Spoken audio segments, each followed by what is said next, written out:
বাড়ির পিছনে আমরা কিছু মুসলিম লেবার ভাড়া দিছিলাম, তারা এইবারে কাজ করছে, এইবারে কাজ করছে, দেন বাইরে দেন দুইটা বাড়ি এবং এইবারে কাজ করছে। টাকা দিয়ে আমরা ঘরটা খালি হয়েছে ভাড়া দিচ্ছে, কোনো আইনও তো অপরাধ করছি না, তারা ডকুমেন্টস আছে আমার কাছে। এইবার ওই এদের মধ্যে একজন মুসলিম লেবার পাশের বাড়ি একজন বৌদিটা নিয়ে ভাড়া দিছে, যেটা আন্ডার ইনভেস্টিগেশন মহিলা কোর্টে, আর সরি মহিলা ইয়েতে থানাতে। আমরা আজকে সকালে থানাতে গেছি, কারণ তারা সকালবেলা আজকে পাইছি না আমরা বাড়ির মধ্যে। তারা নাকি 2 দিন আগে গেছে ত্রিপুরার থেকে থানার তার থেকে পারমিশন নিয়ে 2 দিন আগে ওই যার লোকে ভাগছে, যে ছেলেটার লোকে এই ছেলেটাকে খুঁজতে গেছে। এইবার তারা লোকাল কিছু স্থানীয় নেতা আজকে সকালবেলা 100 জন লিয়ে আইছে আমার কাছে, লয়ে ধুমধাম করে মারা ফোন টোন সব লিয়ে গেছে। আমার মারেও মারছে। ঠিক আছে, কারা মারছে? আপনার নামটা কি? আপনার নাম? আমার নাম অর্ণব চক্রবর্তী। এই জায়গাটা? আমার বাড়ির নাম হচ্ছে, বাড়ির মালিকের নাম বাবুল চক্রবর্তী।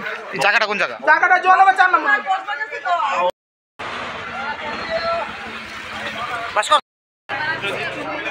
আচ্ছা, আপনারা ডাক্তার যান, নাকি করবেন এদের বিচার করে আর কেন নাম দিতে কালেকশন করব।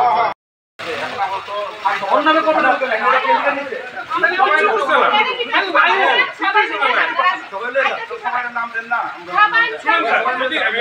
আমি শুনলাম এই মারতে গেছে, সাথে আরো আছে।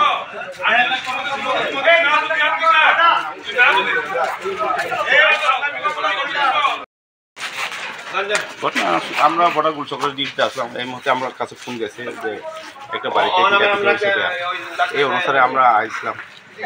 কেউ কোনো মানে অ্যারেস্ট করছেন বা ধরা হয়েছে? কেউ কারা মারামারি করছে বা কি লেগে? না না না, অ্যারেস্ট তো এখন পর্যন্ত হয়েছে না, কিন্তু ইনভেস্টিগেশন চলছে তার কমপ্লেন অনুসারে। কমপ্লেনটা কি ছিল স্যার?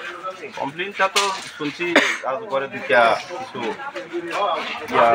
মারামারি করছে বা ডিস্টার্বেন্স করতেছে, কমপ্লেন আসলাম। কারা কারা করছে স্যার? নামটা বললে ভালো।